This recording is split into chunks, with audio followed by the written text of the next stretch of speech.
Hey everyone, in today's video we've got a quite mighty Marantz 4300. Apparently this one's got some problems with the phono section, and that's what the owner of this would primarily like to use this with. But while we're in there diagnosing that, we should probably go through this whole thing and make sure we get this up to snuff. Let's take a closer look. This thing is massive. I guess Sadie doesn't really want to be in the spotlight today. She'll be off to the side here. Yeah, let's take a look at this thing.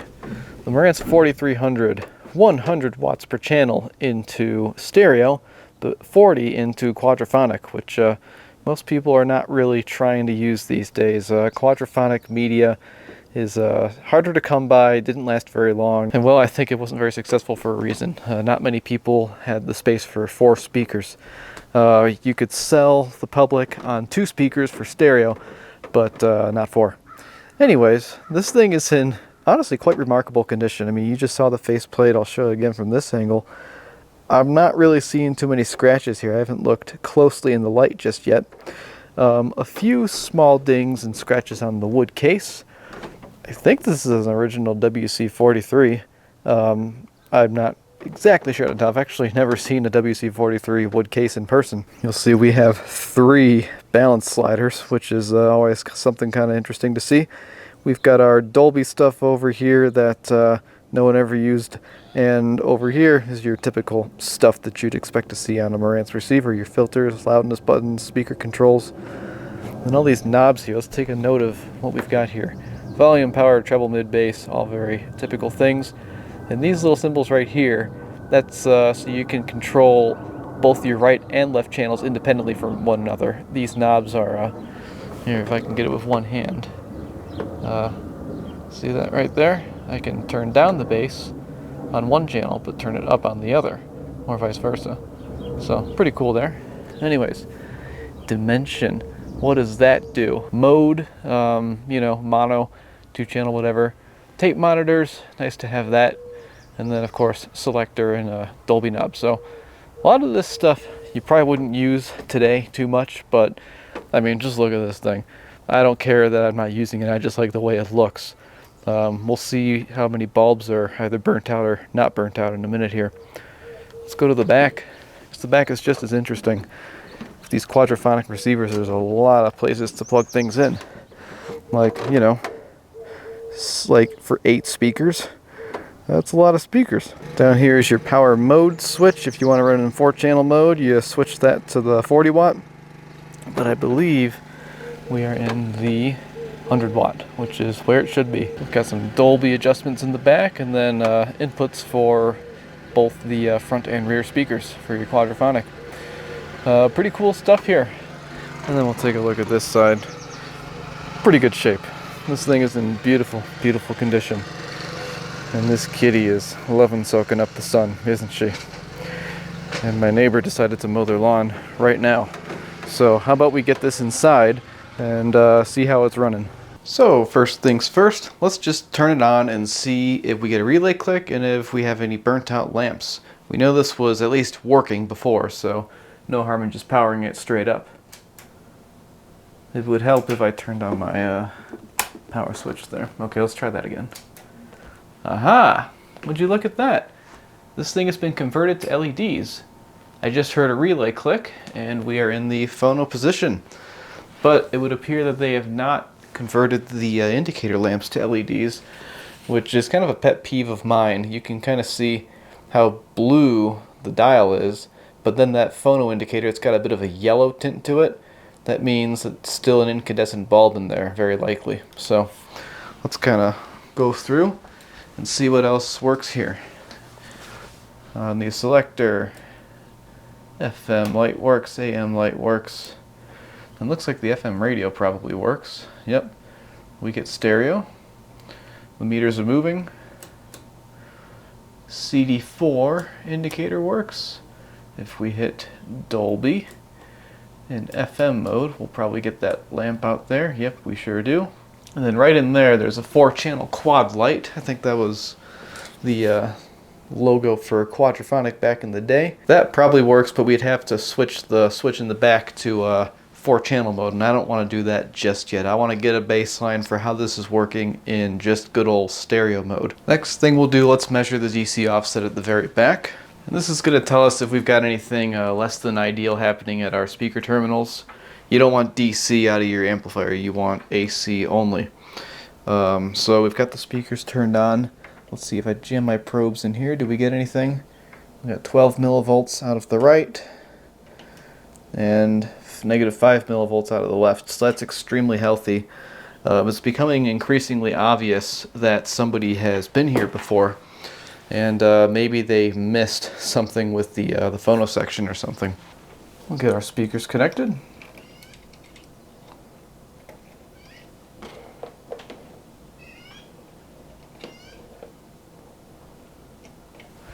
We hear nothing, which is a very good thing, because there should be nothing going through. Let's turn up the volume, and we've got some static, and the radio is working a little bit. I'm pretty curious to see what we get inside of here. Like I said, someone has been here before. The evidence of that is right in front of us. And I've got a better antenna hooked up here. That helps things. Get some actual movement out of our signal strength meter. Let's get everybody's favorite song playing. We'll give the CD4/aux input a try. Okay. So that's working. Need to turn the volume up on the device though. I can already hear static out of the right channel. Do we hear it out of the left? So volume control will need a cleaning. Let's listen to the treble. Yep, hear that? That's dirty. Mid could use a cleaning. Oh, what's going on here? That could use some super glue. And a cleaning. Balance. Ooh, that's not. Oh, it's because I went to rear. This is the one we want. It's dirty, but it works. Nope. What's going on here? That button got stuck.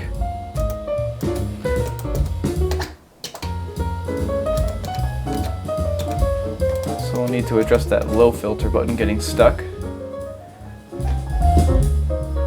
Overall, pretty strong. Seems to be working quite well for the most part. Just definitely needs a controls cleaning. But we are wondering what's happening in Phono, because that is the #1 complaint. What I'll need to do is break out the record player, start playing something, and see if we hear anything. Unfortunately, I do not own any royalty-free records, so we'll just have to come back when I hear something. Right, magpies?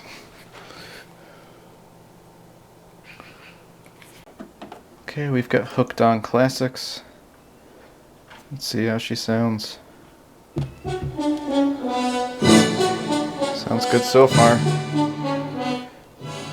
Alright, I just need to wait at this point. Alright, it's been turned on for over 3 hours at this point. Record player is working just fine, but I will point out again. Oh, and by the way, it looks like I figured out how to turn on that quadraphonic light somehow. Oh yeah, I just put it to discrete. That's how you turn it on. Anyways, playing everybody's favorite song, and you can hear some static out of the right channel. It's mono for you guys, but it is the right channel. There we go. And I'm also noticing another thing. This Dolby NR switch, one, it's got the ability to turn off everything. It's just really dirty.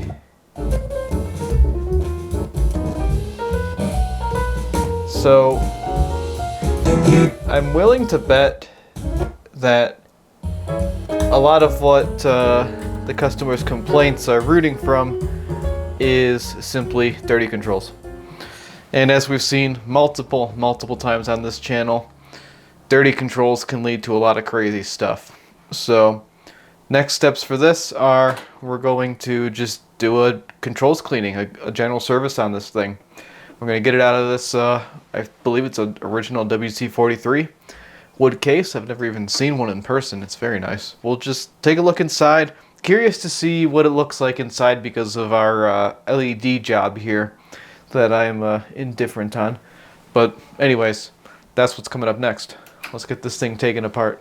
All right, let's get this party started. So doing the wood case could be kind of a pain because you got to fish the power cord through along with the receiver. So the first thing we got to do is go underneath here, and the first thing we'll need to do is remove these 4 screws on the bottom here. And it looks like somebody might have used this as a template or something for making their own WC-43 design or something. Now these screws are going to be long, and something that a lot of people, or at least I've seen this multiple times, they don't understand when you've got these wood cases in here and maybe you want to take the wood case off and not use it. You cannot just use these really long screws here for your legs. You need to use a shorter screw. We'll have to go back down here. What'll happen is if you use that long screw, what I've seen happen is it'll go right into that headphone jack right there, and then they'll short it to ground, and you'll have problems. So we are not going to do that here. We are definitely keeping this beautiful WC-43 in place. And yeah, some of you are probably screaming at me through the YouTube, but yeah, we should have this upside down for taking this out. Because when you have it on the side like that, it puts a lot of strain on that very last screw that you got to take out. So we'll have this upside down here, and that'll allow this one to come out easier. And there it is. However, I do not want to remove the receiver when it is upside down, because what that does is it's going to put all of the weight on the top of the metal case inside. So what we want to do is flip this thing back around.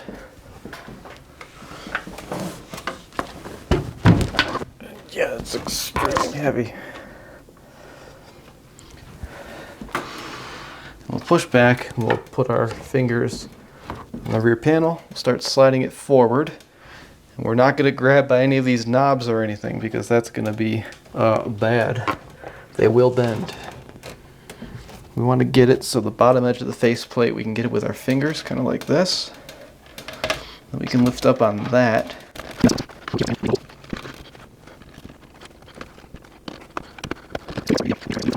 And also, full disclosure, this is my first time getting something out of a WC-43. Oh, I know why. There's a screw still in there that I missed, and it is indeed due to the matrix decoder thing. It is these 3. Looks like one is missing. So yeah, we'll want to get this out, or these out.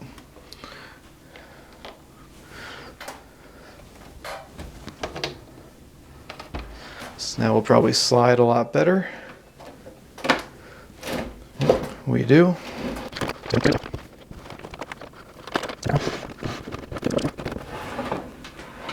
And there you go.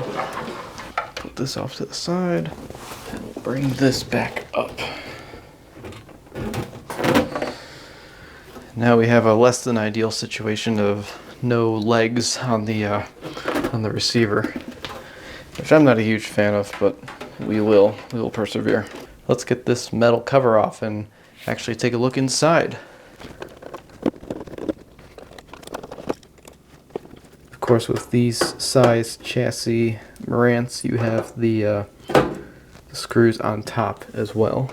These screws, to me, do not seem original. Yeah, I mean, that screw is way too small, and you can also see where the original, I think the original screw was. There's an outline much bigger than that little tiny screw. I mean, look at this thing. That is crazy small.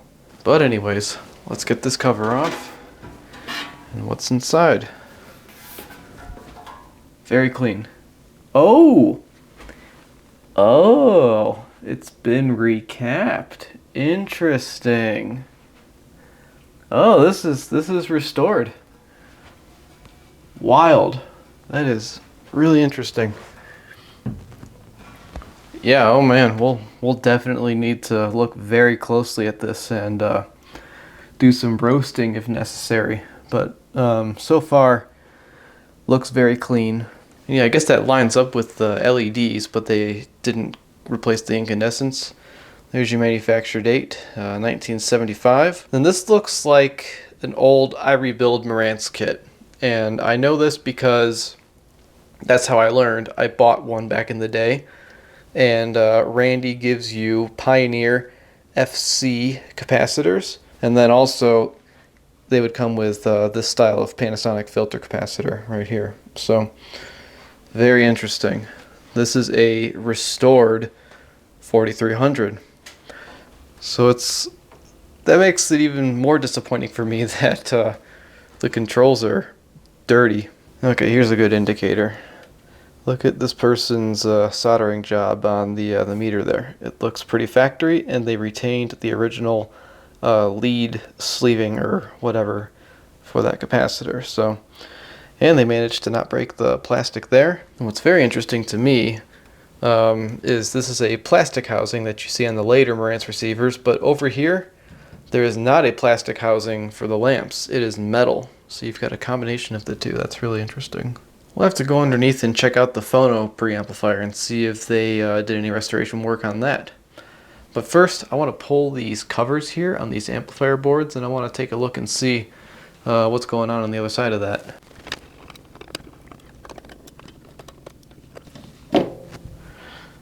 Oh yeah, all the good stuff is here. Yeah, whoever was in here did a good job and went all out and knew what they were doing. You can see right there they replaced the differential pairs and they wrapped them in heat shrink and gave a little bit of thermal compound on there.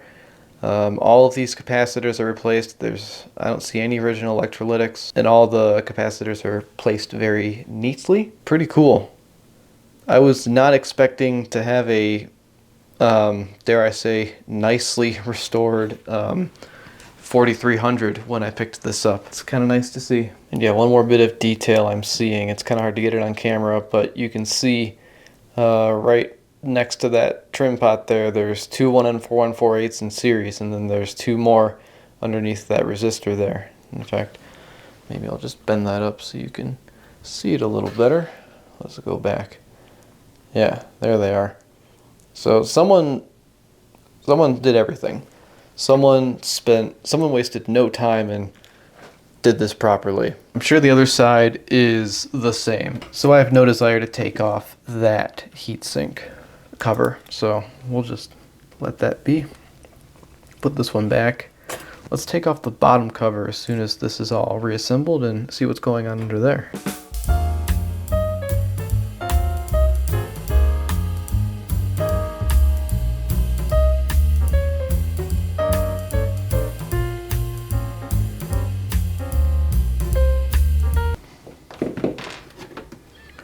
Yeah, fun fact about this cover, these 5 screws here do not need to be removed. They secure this little, I guess it's like a brace to make it not bend so much.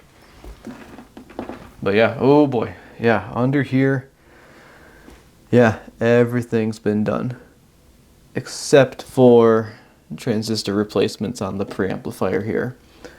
I personally would have replaced some of these transistors, but this person did not. And then our Phono board right here, surprisingly little done to it. See, I'll take you under here. Look at all those film caps. Someone spared no expense. They went all in and did all the stuff. Then over here, same deal. But like I was saying, some of these transistors, like there's the lunchbox style right there. I think it says 1345. That's an original transistor, and those ones near it, that they have kind of curved edges, those are original as well. The newer ones don't have that nice curved housing. They have like a parting line almost along them. They're a little bit sharper of an edge. So that's how you tell the new from the old sometimes. You know, you can also tell by the number too. Like, what does that one say? Like, they're an A720. Marantz used those all the time, or a C1318. Those are original. So I would have replaced those if I were going this far, but you know, to each their own. And then over here is the Phono preamplifier. They were here. They installed these new film capacitors in place of the old ones. They replaced the old varistor. Right here you can see that. But they left the original diodes in place and the original transistors in place, which I find interesting. And since the customer's complaint was regarding the phono section, I might just go ahead and replace those while I've got it under here. It will not be much for me to do that, so I think I will do that. And then coming over here, looking at the filter capacitors, they got little bypass caps on there. Very nice attention to detail, and all the work on here looks good. Like, I'm not seeing anything in here that's got me raising an eyebrow. Whoever was it, I think there might be a guy in this state, Montana, that does it through Audio Karma. I don't know if this is one of his. I don't know whose this is, but whoever did this, nice job. But you know what's really, really weird? They did replace this transistor with a KSC 1845, which is what I would replace these four with. And, you know, if you go on Audio Karma, this is the 2SC 1344 is a well-known noisy guy. So I'm really confused as to, it makes me think that whoever did this is way smarter than me. Or maybe they bought the kit and they didn't have any more 1845s on hand or something. I don't know. So, I don't know. Beats me. Let's take a look under here and critique their soldering work and not break anything. Yeah, everything's looking just fine under here. Looks factory. Oh, looks like I'm running low on KSC 1845s. I'll need to whip out the new stash that I have. Yeah, so this is what it looks like when you buy 100 of them. It's kind of fun to see them like that. I don't like the new ones because they don't say 1845 anymore. They say JCC1 and then 845F. So it's like, okay, I guess it says 1845, but come on. So what I'm going to do is I'm going to take, I don't know, the first 10 or 20, and I'm just going to run them each through here. I'm going to write down the gain, and then that way we're going to be able to find matched pairs. And you don't really need to do this on this particular channel, but I just like to, because why not? So I'll be back in a minute. Alright, so we got our parts here. I measured all these and I see a matched pair here and a matched pair there. So we'll pull these guys and we'll put them on the right and left sides respectively. And then I've got two 1N4148s here. Might as well just throw those in while we're under here. Marantz boards, it's really easy. The pinout of the transistor is on the board, so it's kind of hard to mess it up. And then let's just confirm what the pinout is on this guy. I believe it's ECB, unless they changed it. And it is ECB. That's what we've got on the board, ECB. Should be very easy.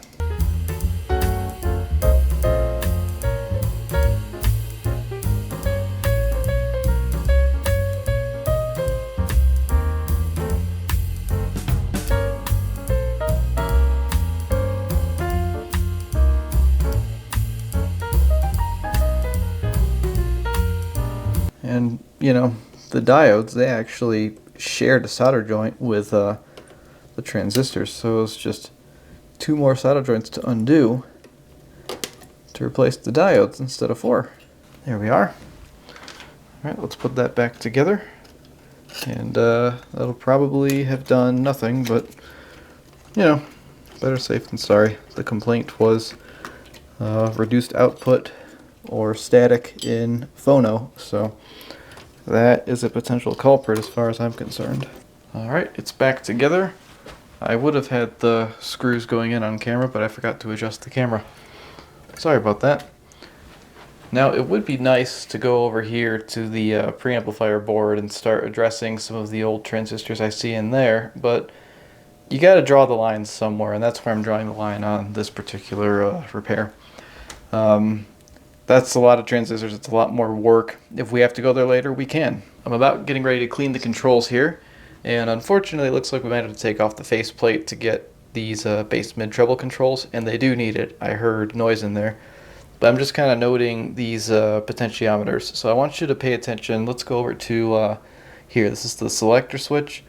Look at the color and texture of those wafers, right? That's like a lighter brown. But then you come over here and they're kind of a darker brown. And I'm kind of noticing, you know, different variations in the coloring. But especially over here in the volume pot. Like, these are particularly dark and shiny looking. So I don't know what this thing was cleaned with, but I don't think it was deoxit. My plan for this is we're going to hit them real hard with the CRC over here first, get all the gunk out, clean some things out, and then we'll go hit them with these two guys right here. We'll use the fader on the carbon track pots and the D5 on the switch wafer style ones like these guys here.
Alright, now I believe it's time to take the faceplate off. And if I could fault whoever was in here before for one thing, it is this.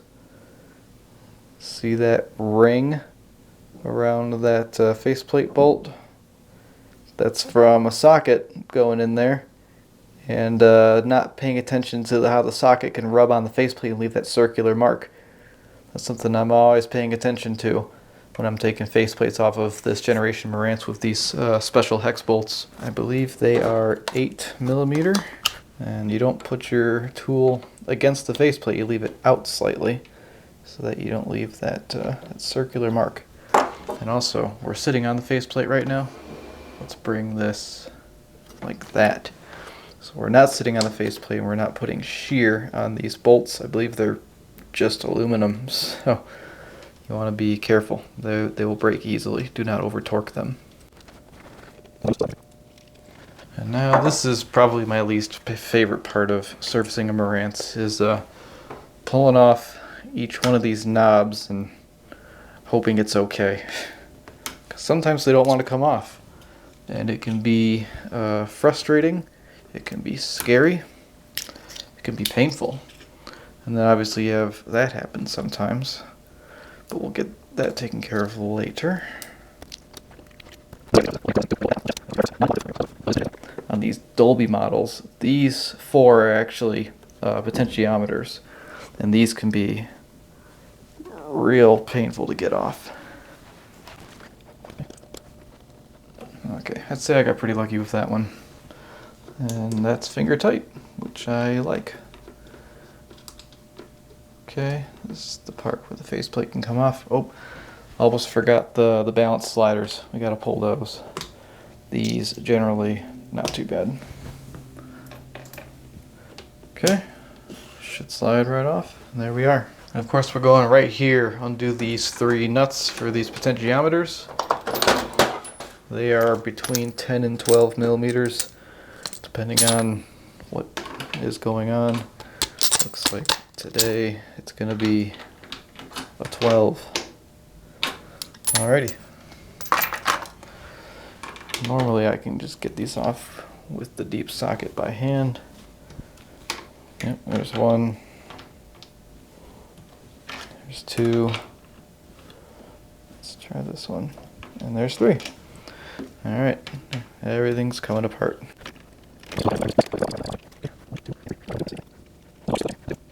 So now we should be able to just slide this out. Yep, that was relatively painless. Great.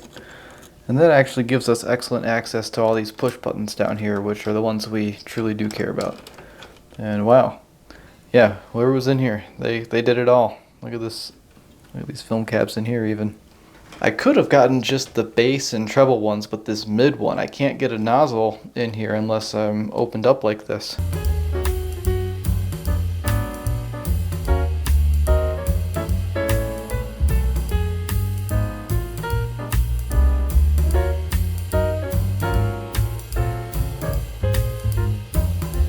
Alright, that's looking clean.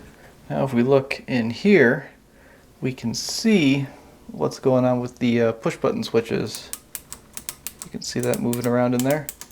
That's where all the push button switches live. So what we'll need to do is clean all of those.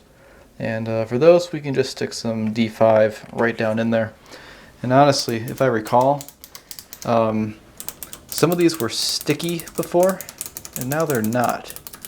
And that might be just from stuff dripping down there, because I do see some stuff that's made its way down there. So that's going to help with our sticky button situation for sure. But let's just get a little bit more in there, why don't we? I'm going to try to show something cool. You can see my my hose, my nozzle's right on there, and if I squirt in there,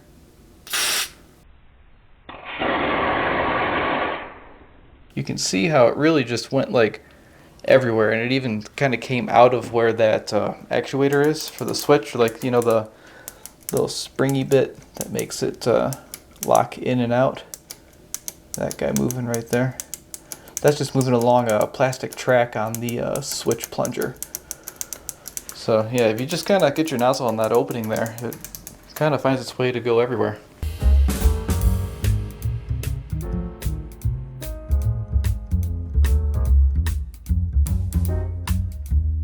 I got these two, and then these Dolby pots I'm not even going to bother. I don't think that part is getting used anytime soon.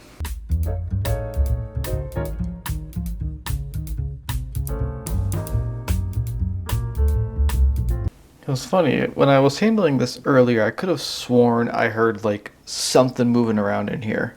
And sure enough, here's a screw. And the worst part is I can't figure out where it came from.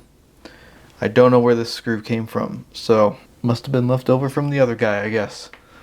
Anyways, I've got this put together minimally, and I like to test out the receiver after doing the controls cleaning, like before I put it back together, kind of thing. Just saves me a little bit of time in case I gotta go back and do something. So just because we were doing some stuff and maybe something got moved, I don't know, and the covers are off, let's just do it on the dim bulb real quick and see.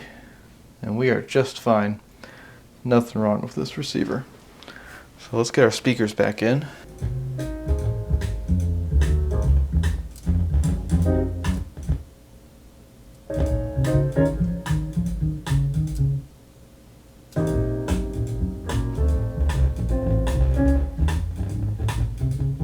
Well, that doesn't sound good.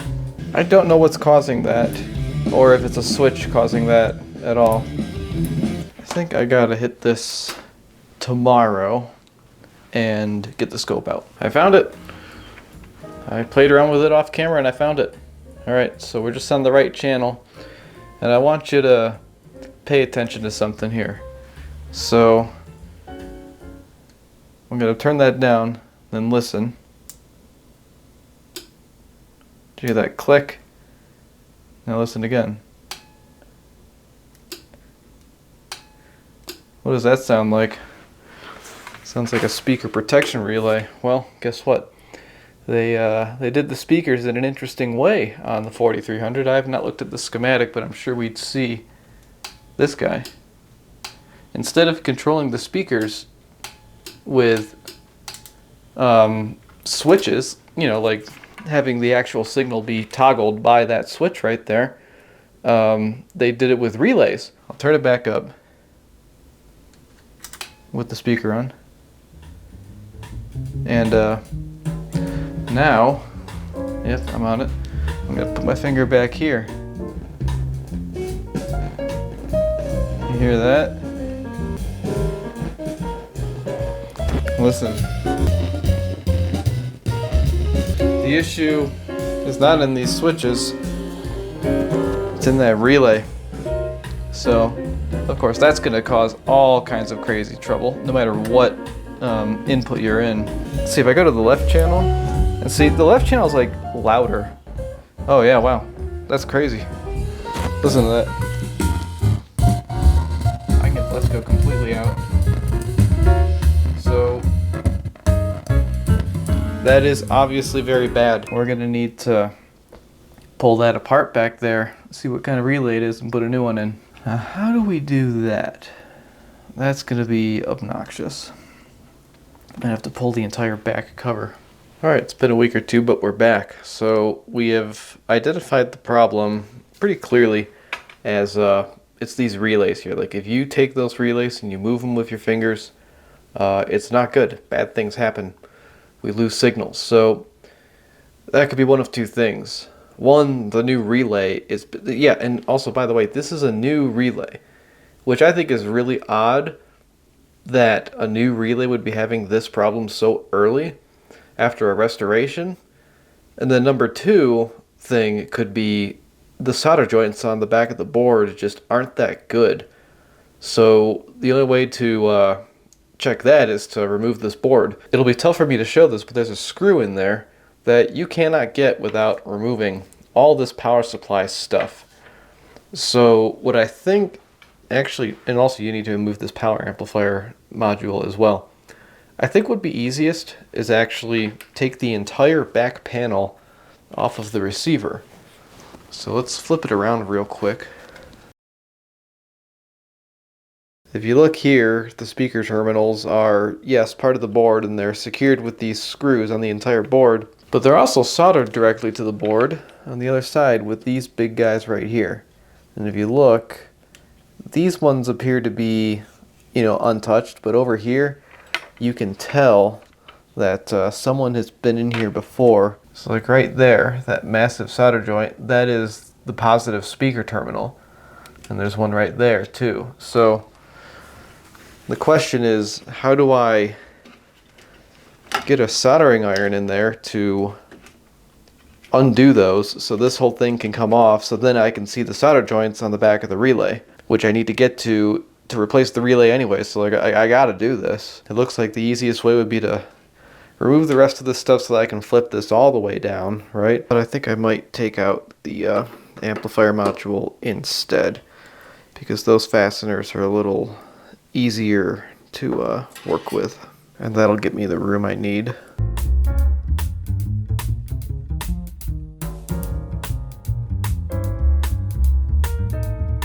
So we'll just take the old Heiko. We'll turn up the temperature a little bit because we do want a bit of heat on those massive joints. And my tool's clogged. So I'm actually quite close to getting the one side out, but I bent the tab on this side, so it's going to be more difficult. I think I need to reheat that joint so I can bend the tab back.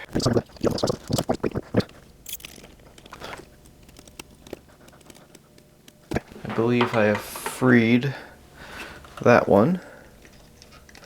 So there we are. Okay, I guess I'll get the lower one now. I'll try to.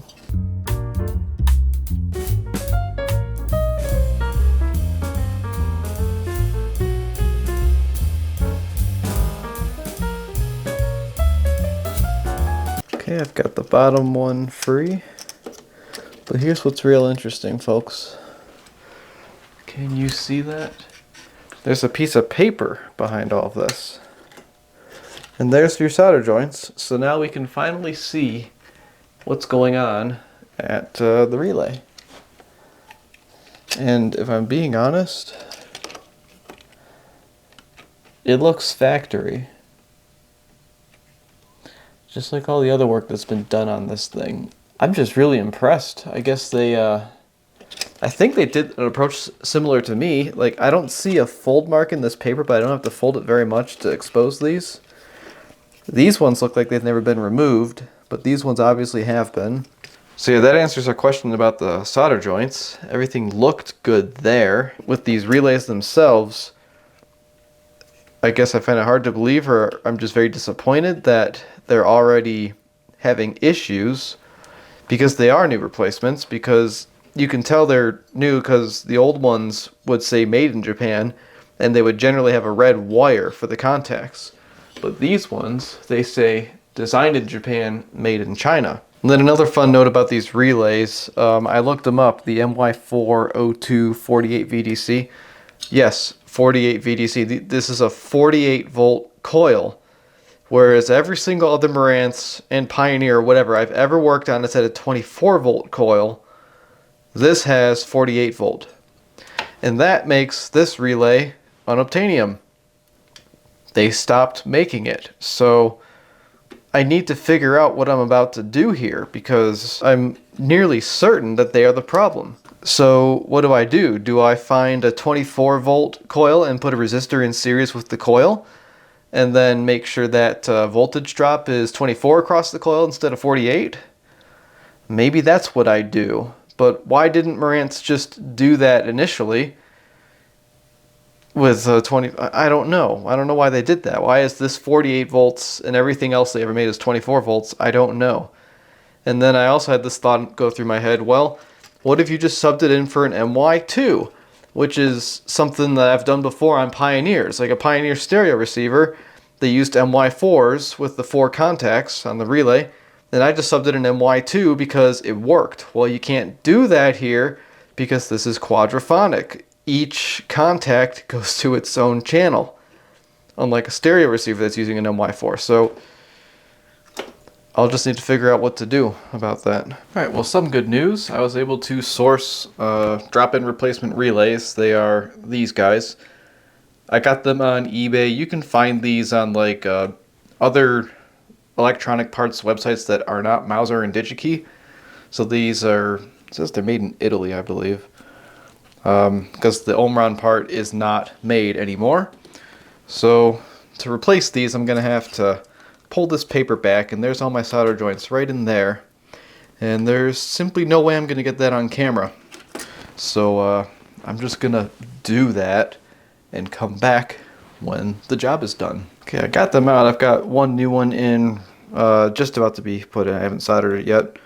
I just wanted to show you my creative paper holding technique of a test lead wrapped around the AM antenna back there. So, you know, gotta get creative sometimes. And then the one relay had this metal shield on it, probably to block out RF from maybe that thing doing AC stuff. I think this was replaced. It came off of the original, and whoever put this on the new one used a bunch of super glue or something, and it's been a little bit of a struggle to get it to this point, but I'm about there now. There we are. Yeah, see, they glued it on. You can see the glue residue. How does this want to fit on the new one? Which is going to go in like this. Yeah, pretty good. Fits nicely. And it fits with the other one. What we'll want to do is, maybe you can see that, we'll want to bend a lead or two with our tiny screwdriver. You can see how it's kind of loose in there right now. If we take one lead and we bend it to kind of lock it in, and then another lead in the other corner, suddenly it's a lot more secure. I'll do one of these up here, since these outer pins don't even get used. And there, it's pretty solidly in there. I'll do this lower one also, just for the heck of it. Okay, so now I just gotta bring the soldering iron in there and we'll be good to go.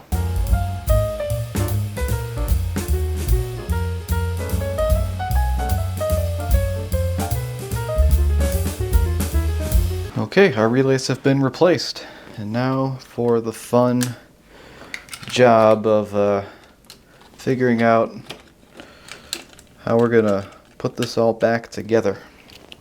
It'd be great if we could just go ahead and test this, but I don't know if you've seen our power supply lately, but it's over there. So we definitely need to reassemble this to a certain point before we can actually test this and make sure our repair is good. What a colossal pain in the butt.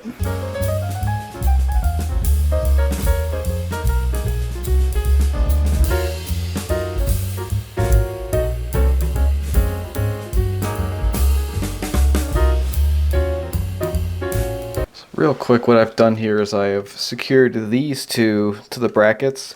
Even though these screws are going to be going through the actual rear panel, I want these secured now so I can get these speaker terminals resoldered to the actual board in place. And then I can take these screws out and then actually reinstall this board.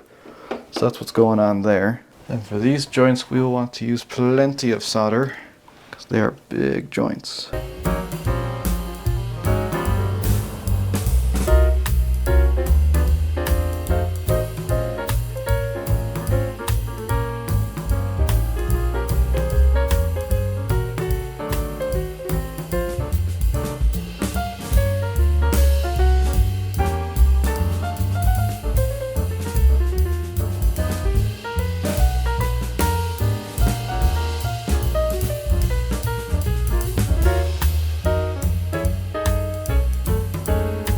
Well, I suppose it is time for the moment of truth. We've got to get this thing turned around and plug it back in. Definitely going to use the dim bulb since we were moving around a lot of things. And see if we have any difference in performance. So dim bulb is plugged in. We've got the 95 watt bulb. Let's see what happens. Okay, that's a great sign. So let's try the remote. There's nothing there. Let's try the main. Nothing there. Well, that's no good, folks. Why would that be happening? Well, we don't have a short, so that's good. So I'll try going straight into the wall instead. See what happens here. Okay, yep. We were just on the dim bulb and there wasn't enough voltage to pull in the relay. So here's remote. There we go. And main. Perfect. Let's hook up some speakers and see if my whole hypothesis of the relays being the way they were, because they were worn out or whatever, was correct. And without further ado, let's play everybody's favorite song.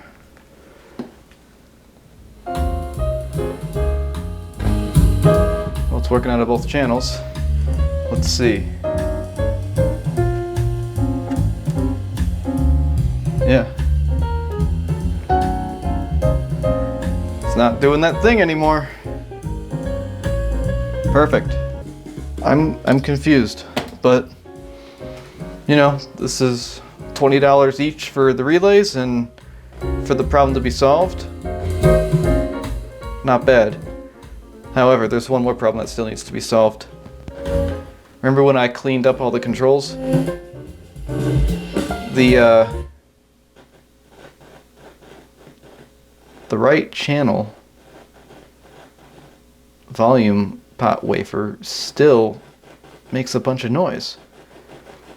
So I'm hoping we can just clean that again and get it to work. Otherwise, what we'll need to do is take the entire potentiometer apart, and I really don't want to do that. I don't have a good track record on making repairs like that. I guess we'll flip this over and we'll find out which wafer is the one going to the right channel. Alright, so here's how I'm going to figure out which one of these wafers is for the right front channel. So all I'm doing is I've got this test jumper lead right here, and it's shorted to the chassis here. In fact, I'll just put it right here so you can actually see. So, and all I'm going to do is I'm going to touch these guys on the volume pot. I'll turn it up a little bit, and then right there, when I short this to ground, sound goes away. So the second one from the front, this is our culprit. So we want to focus our spraying of the cleaner on that.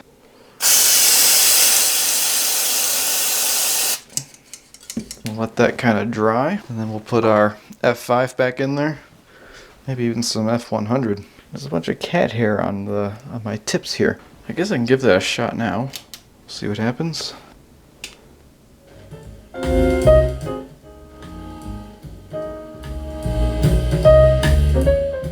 It's better. There's still a bit happening at the bottom there. At the bottom of the pot rotation. So now that I know what's happening down there, I'll just try that again. Yeah, it's just not going away. I guess what I could potentially do is try to stick one of my foam Q-tips in there and see if I can actually physically clean that carbon track, and maybe that will help us here. This board that we've already removed once is in our way. I guess I can just remove it again, huh?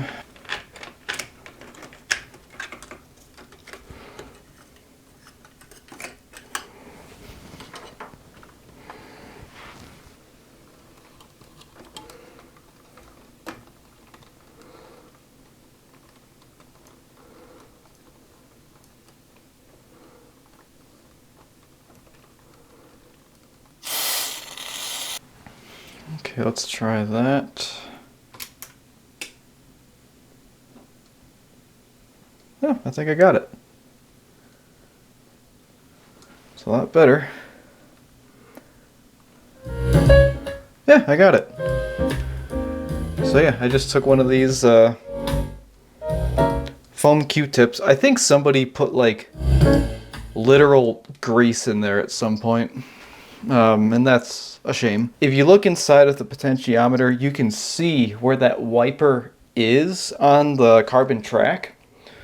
If you want to know what the inside of a potentiometer looks like, I know X-Ray Tony B has a video titled like how to revive an embalmed carbon track pot or something.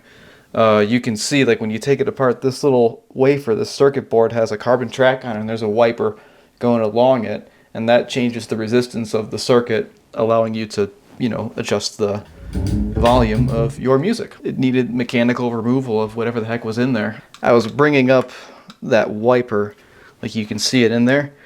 I was gonna finish my thought and say, don't jam your thingy into the wiper because you might bend it. So I looked inside and made sure I was out of the way and that I wouldn't be damaging the wiper when I stick my pad in there. And also I heavily advise against taking these big screws out so you can bend the chassis. Only do that if you're prepared for the consequences. I found out after I did that if I had just removed this, I wouldn't have had to do this to get my volume pot out, but it looks like I didn't damage anything. So, and real quick pro tip that I've mentioned before, but seems appropriate here since I had great success.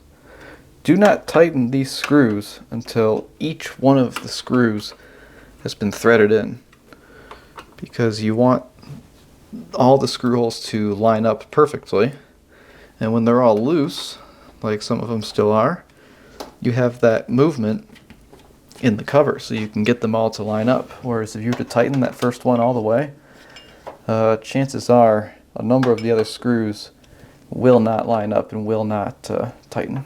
You know what I never did after I did all of this? I never added deoxit back, and what that CRC is going to do is clear out all this stuff like deoxit. Gosh darn it. Alright, we'll pull it again.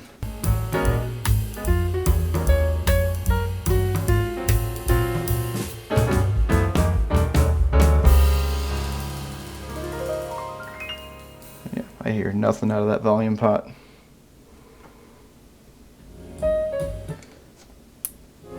Nothing but music.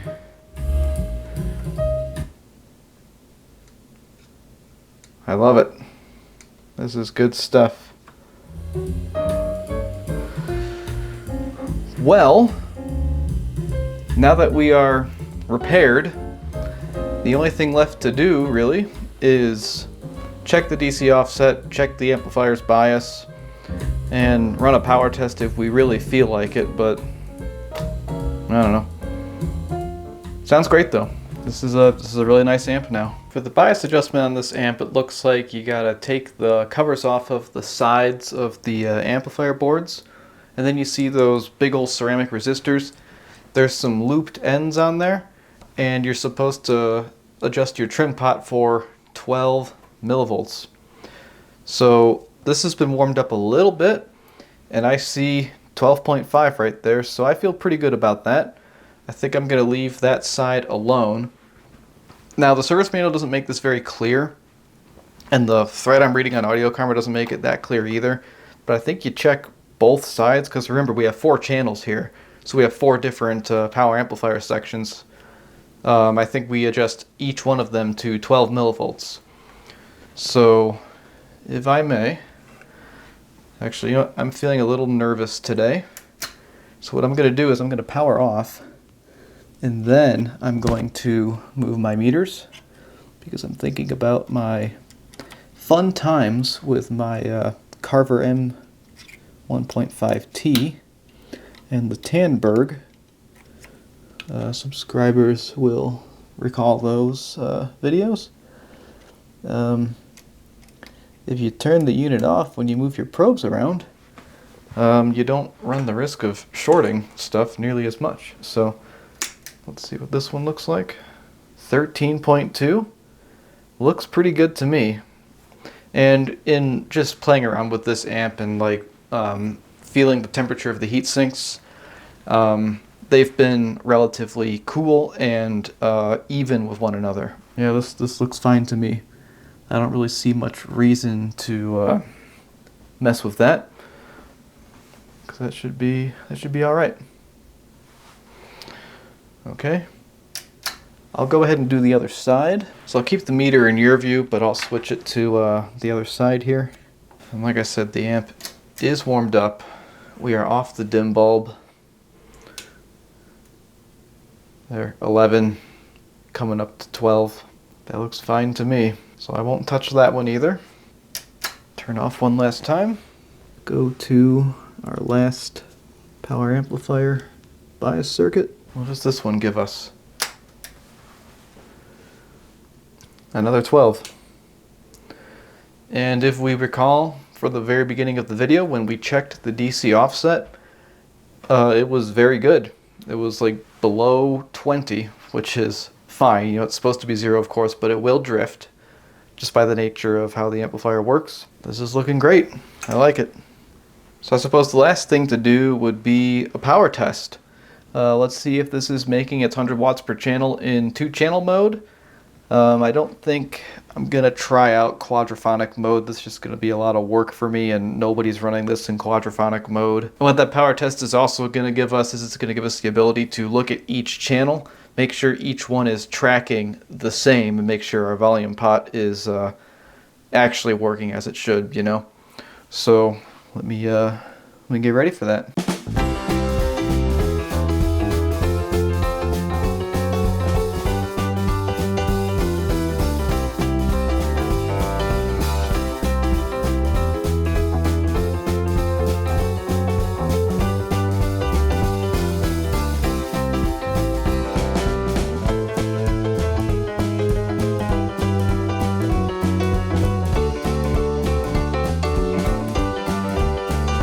Alright, it is time for our power test. So what we've got here is channel 1 on the left and channel 2 on the right. Let's get these laid right on top of one another. And we have the sine wave going through. And there we are, pretty much dead even with one another. And we're already pushing 18 volts AC right there. Let's see where we get clipping. Oh yeah. Right about 36 volts AC. So let's do that conversion. That's bizarre to me. I mean, it's going into 8 ohms and 36 volts AC, that converts to like 160 watts per channel. That's not 100. I thought it was supposed to be 100. I mean, I'll take it. I don't understand why that's happening. Yet the channels track pretty much dead even until the very, very top. So that's good. And we also didn't see any like jumping or weird stuff in the waveform, which means the pot is still clean. I was expecting 100. I don't know why we're getting 160, but that just means this amp is even more badass, I guess. I think I need to wrap this one up. This has been a much longer video than I thought it was going to be. I thought it was just going to be a simple service, especially after I saw that it had been restored and I couldn't quite figure out how I could replicate that failure the customer was getting, but I think that it must have been related to those relays, and maybe after a while that one of them just stopped passing the sound through. So I'm thrilled we were able to come to that conclusion. I will need to listen to this for a few more hours before I give it back, but as far as I'm concerned, this thing is good to go, all finished. So thank you so much for watching. If you have any questions, leave them in the comments below, and I will see you in the next one. Alright, bonus content time. Here she is, relaxing on the couch that she loves to tear apart with her claws. So, she wasn't upstairs this time, but she says hi to everyone, of course. Right, Sadie? Then over here we've got the Camouflage Master. Hodor. Open those eyes. Yep, we see you. Oh yeah, big yawns. Alright, now here's the real bonus content. I had shown this thing in a previous video where the engine was completely in pieces because the head gasket failed and it revealed that it needed a full rebuild. It's done, and it's for sale. Let me open this thing. I want to start it for you and show you what's going on. This thing is for sale. I just had it on a test drive with a prospective buyer. And it went okay. In fact, it went well until we got back and we heard a noise coming from the front drivetrain, or maybe the transfer case, I'm not exactly sure.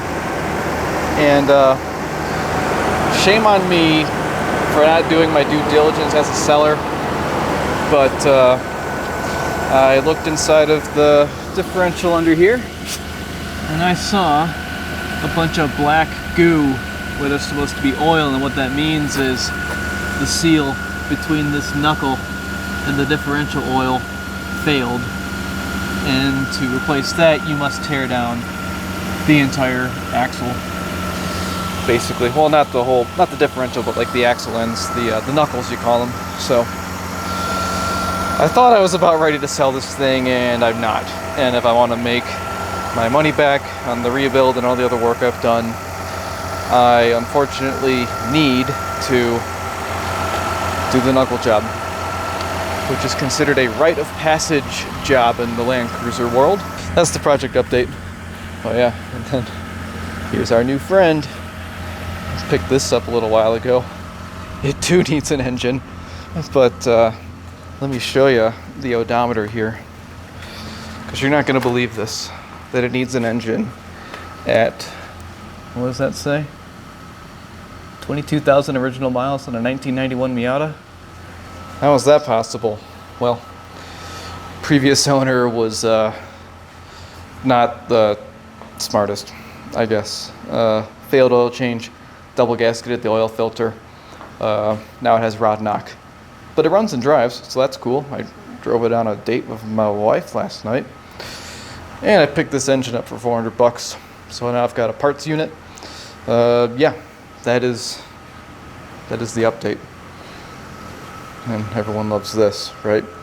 This was in the power washing videos. Okay, thanks for watching. Let's go put that wood case back on that receiver.